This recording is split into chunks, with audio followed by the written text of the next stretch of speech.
Hello, students. Welcome to today's lecture. This is week 2, and our focus for this week would be on prenatal development. I remember that last week you did the introduction where you talked about definition, meaning of psychology, misconceptions, myth, etc. We went ahead to talk about the branches of psychology as well as the subfields. Then, most importantly, the principles that guide development and growth and how we can apply these principles in our teaching. And so, for today, we will continue. Remember, we said psychology of human development and learning tracks how children developed from the time that they are conceived to the time they get to adolescence. So development actually does not start after the child is born. It starts the moment of the zygote is formed. And so we'll look at the processes that the developing fetus goes through before it even comes out. And that is what we are terming prenatal development. So let's begin with the male reproductive system. There are a number of organs in there. We have the bladder, we have the prostate gland, we have the urethra, we have the penis, we have the seminal vesicle, we have the ejaculatory duct, we have the vas deferens, we have the epididymis, we have the testicle or the testis, and then the scrotum. These are just the organs that make up the male reproductive system. So the male reproductive system is a grouping of organs that makes up the man's urinary and reproductive system. So remember that you can see the urethra also being part of what? The reproductive system, because in males, their reproductive system and their urinary system have some connections or some links. And so the organs that we saw earlier are what I have listed here. Now, the big question is, what functions do these organs perform? Each of these organs have a particular function. And so we'll go through each one of them. The first one is the penis. And the penis is actually the male organ for what? Sexual intercourse. Secondly, it is also where the urethra passes to exit what? Urine and semen. And so, first of all, it is used for intercourse. And secondly, it is the channel through which urine and semen also exits by the help of the urethra. Then we have the testis. So the testis is actually responsible for making a hormone, a sex hormone called testosterone. So within our body are certain hormones that aid our reproduction. And in males, that hormone is called testosterone. So testosterone is the primary male sex hormone, and it is responsible for what? Producing sperm.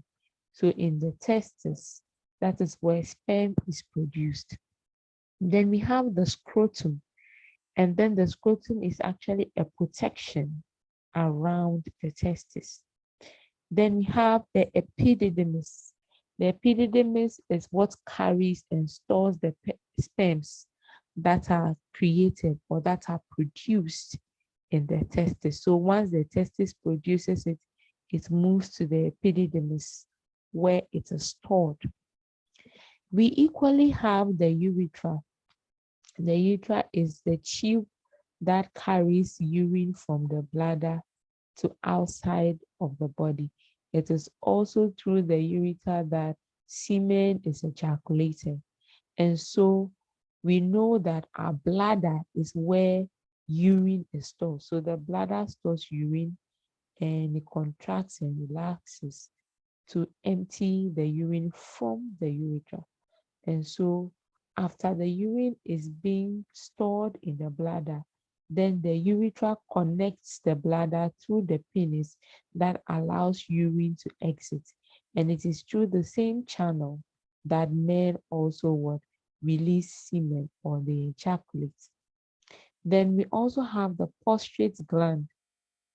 The primary function is what? To produce a certain fluid what that nourishes the sperm. So when you take what we call semen, semen contains a fluid and then the sperm itself. So the sperm is the male sex cell and the fluid helps the sperm to what? To swim, to be able to fertilize an ovary. Then we talk about the seminal vesicle. Now, the seminal vesicle also makes a fluid, but the purpose of that fluid is not to help the sperm to swim, but also what? To give the sperm that kind of energy. As I'll be uploading certain videos in addition to this slide, you will see that the process of conception is actually a struggle between thousands of sperms that are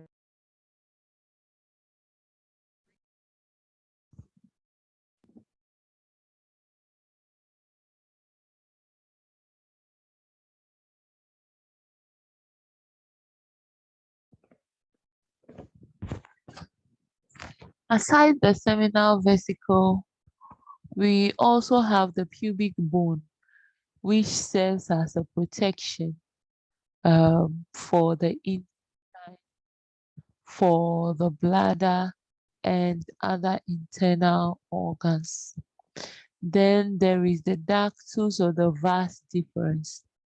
And the role of the vas deferens is actually to transport or to move the sperms to the urethra in preparation for what? Ejaculation. And so these are some of the parts of the male reproductive system and the functions that they perform. Now, when we come to the female reproductive system, we have the fallopian tube, we have the ovary, we have the uterus, the cervix, the myometrium, the endometrium, the vagina, and the fallopian tube. Now, what are the functions of these parts that we have mentioned? So first of all, I'd like to talk about the ovaries. Now, within the ovary is where the eggs are produced. The eggs are also called ova. The ova is the plural and the ovum is the singular.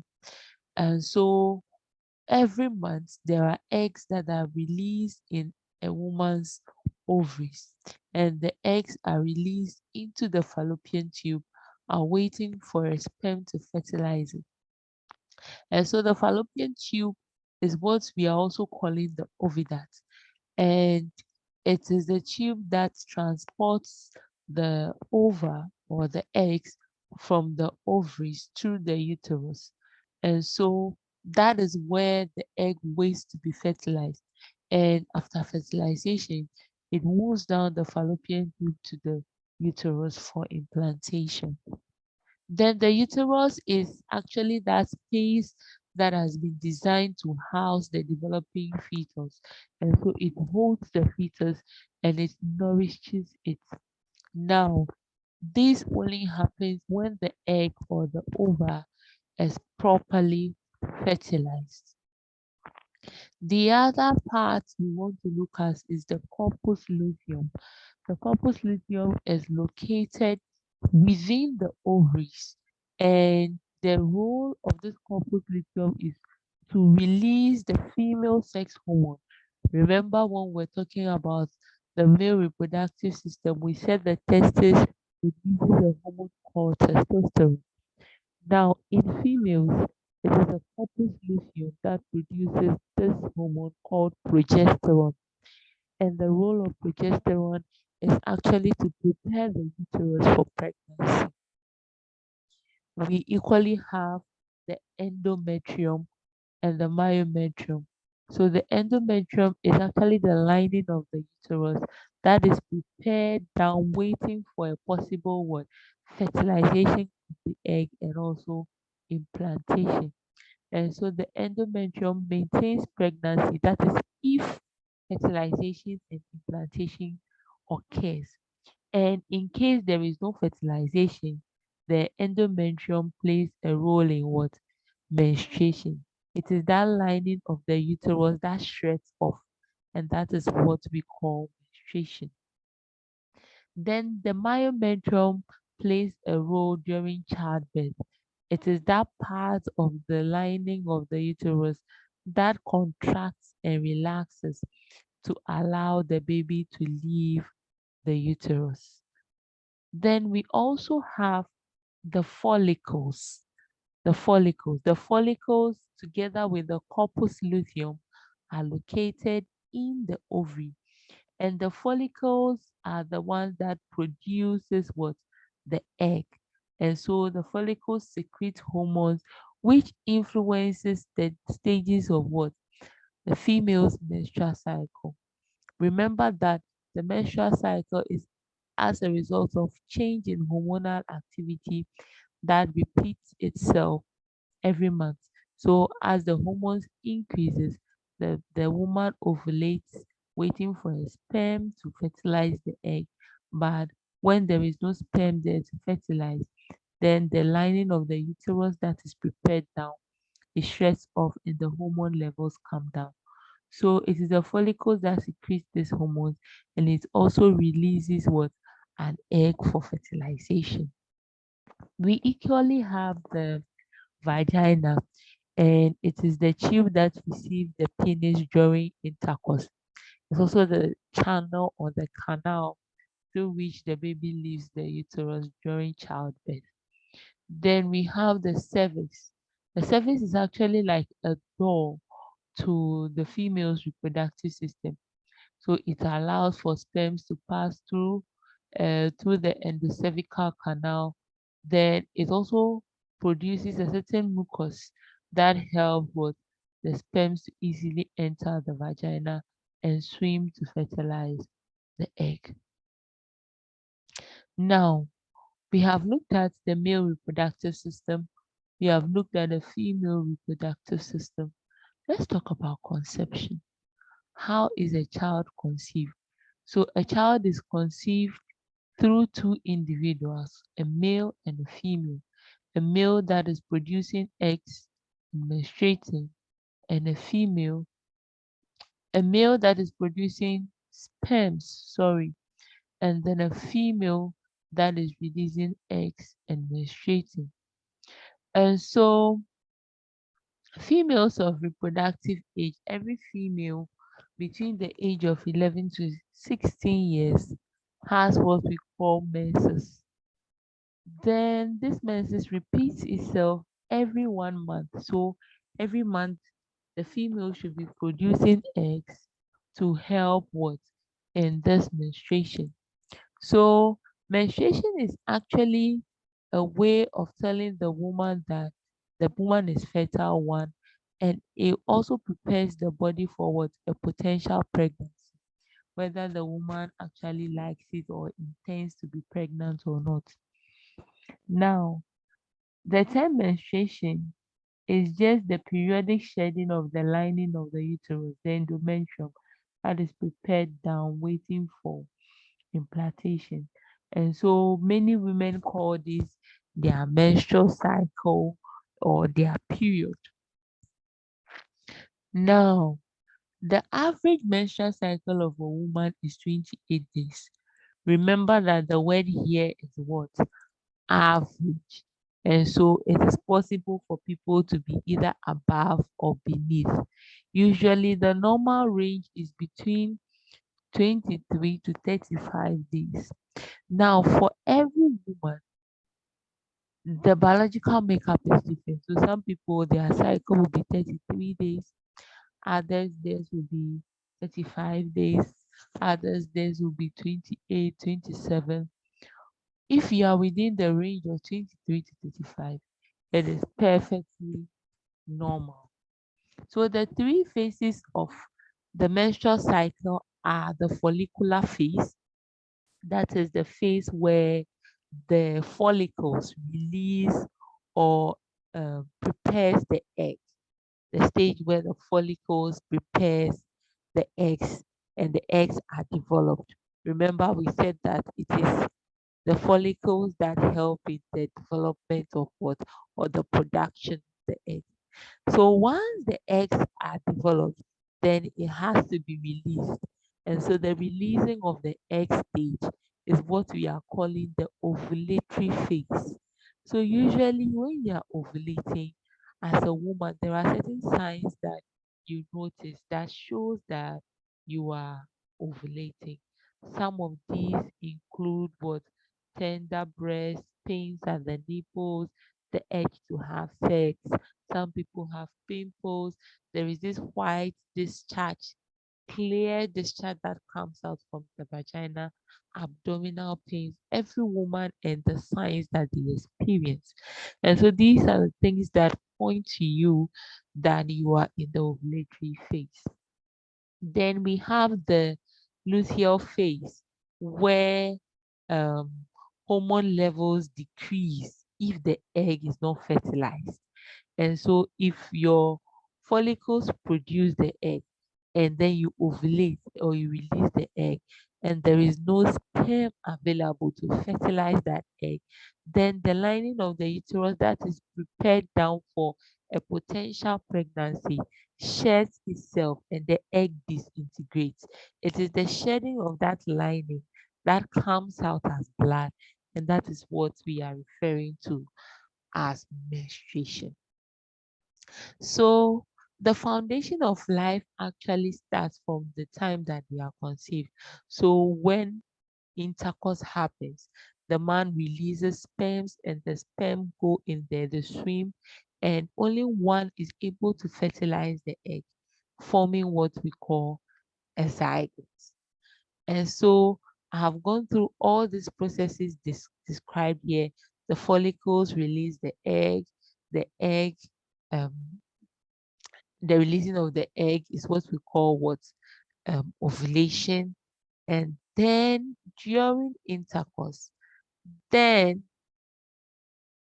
the sperm moves towards the egg and then it fertilizes it. Now we know that if there is no fertilization 24 hours after the egg is released, then what? It disintegrates.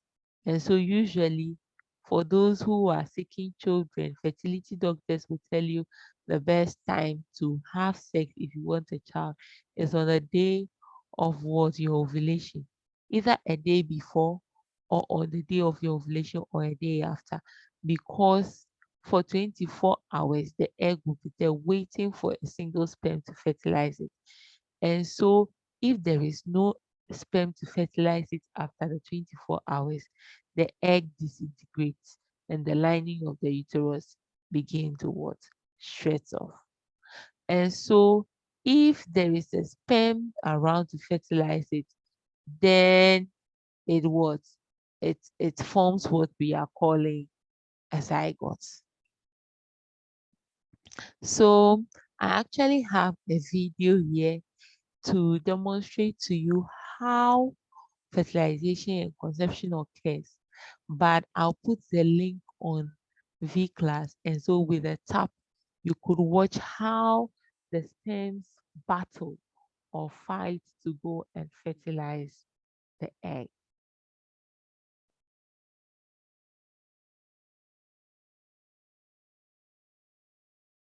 Okay, so let's continue and let's talk about prenatal development.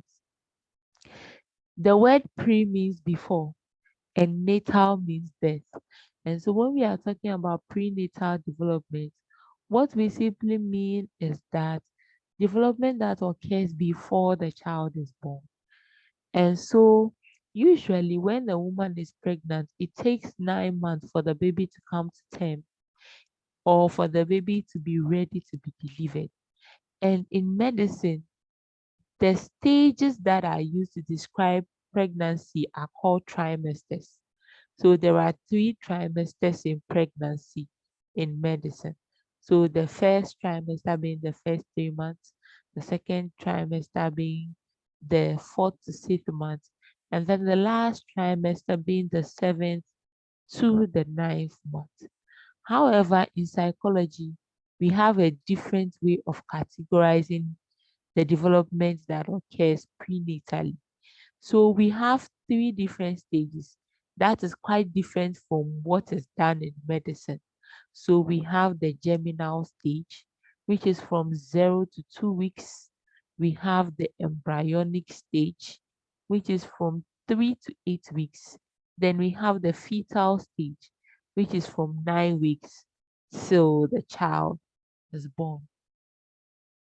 Now, um, we know that the germinal stage starts from the moment that the sperm fertilizes the egg. And once the sperm fertilizes the egg, whatever is called or whatever is formed in the woman's womb is called the zygote. So some people also call the germinal stage the stage of the zygote.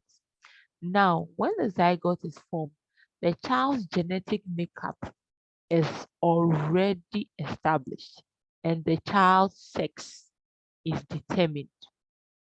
And so I have a picture here to show you how sex determination occurs. Now, there are chromosomes in every cell. So the egg cell is also a cell, and the sperm cell is also a cell. And since it is these two that come together to form the zygote, you have 23 chromosomes coming from the woman and 23 chromosomes coming from the man. The first 22 chromosomes are called autosomes, and the 23rd chromosome is called the sex chromosome. And this is what helps to determine the sex of a child. So for women or for females, their sex chromosome is what? XX. And then for males, their sex chromosome is what? XY. And so when you do the mapping, at each chance that a couple or two people have at giving birth, there is a 50% chance that they'll give birth to girls, and there's a 50% chance that they'll give birth to boys. So usually I say that if you are a man and you want the male child, you would have to give the Y, because the woman has only X and it is only the X that she will give. She cannot give what she does not have. So some people will say, if one sperm is supposed to fertilize one egg, how come there are twins?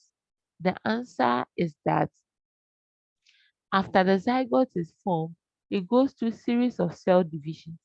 And so usually for identical twins, they are formed from the same zygote. So one sperm will fertilize one egg, and then the first cell division will occur, which will split the zygote into two. Then after that, each of these two will develop into two different babies. So they will continue the cell division, and they'll form into two different babies. So we have monozygotic twins. So they are coming from the same zygote, monozygotic or identical twins. Then we have dizygotic twins.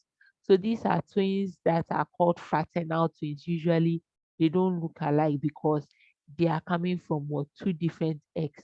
Because it is possible for the woman to release two different eggs, and then two different sperm cells go to fertilize those eggs. And so usually you see that monozygotic twins or identical twins are usually of the same sex. So if they are girls, they are all girls.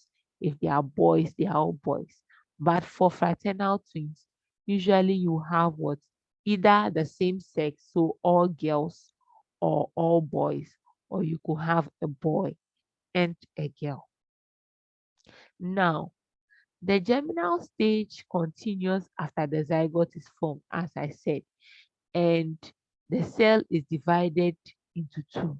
So cell division continues after the zygote is formed. So first the cell divides into two, the zygote divides into two, and it is what we call blastomeres. Then from two it divides to four, to eight, to 16, and so on. And so the last group of divided cells is what we call the blastocysts. So once the cell has finished cell division, or the zygote has finished cell division, the blastocysts begin to move along the fallopian tube towards the uterus for implantation. So usually 60 hours after fertilization, then what? Implantation occurs. The cells move, or they enter into the uterus, and implantation occurs. So I have a picture here that demonstrates. So first you have a single egg, and then a sperm cell comes to join, forming a zygote. The zygote then divides into two, called blastomeres, then into four, then into 8 and 16. And so the last group of what? The divided cell is what we are calling the blastocyst. So the blastocyst moves down the fallopian tube towards the uterus and attaches itself into the uterine wall, or the lining of the uterus, usually between 6 to 14 days after fertilization occurs. So once the zygote attaches itself to the uterine wall, or the lining of the uterus, we say that what? Implantation has occurred. And once implantation has occurred, it actually marks the end of the germinal stage. And that is where the beginning of the embryonic stage also starts. So at this stage, whatever is formed is no longer a zygote. It has now become what? An embryo. But usually when implantation fails, then you have what we call a miscarriage. When implantation fails, we have what we call a miscarriage.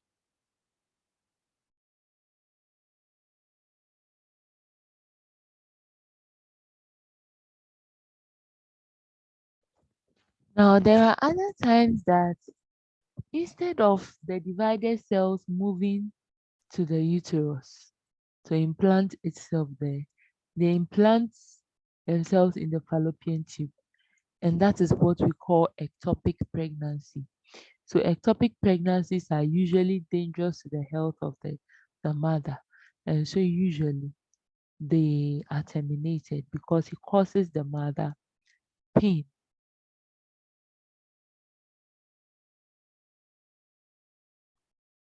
So this diagram you can see here tracks what happens from the time that ovulation happens to the time that implantation occurs. So this is the ovary, and then it releases the ova, or the ovum, which is the egg. Then there is a sperm cell that fertilizes the egg. So we have what we call what? The fertilized egg, or the zygote. Now, by the time, let's say 48 hours, that is by the second day, cell division is occurring. And so first divides into two, divides into four, then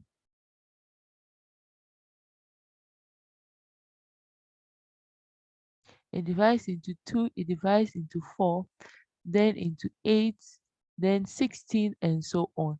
So the final group of divided cells is what we are calling the blastocysts. Then it moves from the fallopian tube down the lining of the uterus, and it attaches itself to the lining of the uterus. And that is what we are calling the implantation. So basically, that is what happens. So the embryonic stage begins right after implantation. So it lasts until the end of the 8th week. So after implantation, cell division continues, and the divided cells take on different functions. That is what we call differentiation. So maybe one part of the cell takes on the function of the heart, which is to pump blood to other parts of the body. Another one takes on the function of the lungs to breathe in, out air. Another one takes the function of what? The kidney, the intestines, the hands, the leg, the feet, the eyes. And so the divided cell form different parts of the body, and these different parts take on different functions. And that is what we are calling differentiation. Now, when you look at the embryo, you will see that it has three distinct layers, and there is a process called gastrulation, which leads to the formation of these three distinct layers. What are the names of these layers? The first one is the ectoderm. The ectoderm is the outer layer. Then we have the mesoderm, which is the middle layer, and the endoderm, which is the inner layer. So I'll take it again. Ecto means outer. So the ectoderm means the outer layer or the outer skin. Then the meso means middle. So mesoderm means middle layer. Then we have the endoderm, which means what? The inner layer. So these different layers of the embryo develops into different tissues and structures of the body. And so the process of differentiation continues as different parts of the body are being formed what, at the same time or simultaneously. So by the end of the 8th week, which is the end of the embryonic stage, almost all essential internal and external organs of the body have actually been formed. And so by the end of the 8th week, it is no longer an embryo, but the developing child is now called what? A fetus. So you see, we move from the germinal stage, which is the stage of the zygote, to the embryonic stage, the stage of the embryo, then to the fetal stage, where we call the stage of the fetus, because whatever is there now is matured enough to be called what? A fetus. So, as I said, different parts of the body are being formed.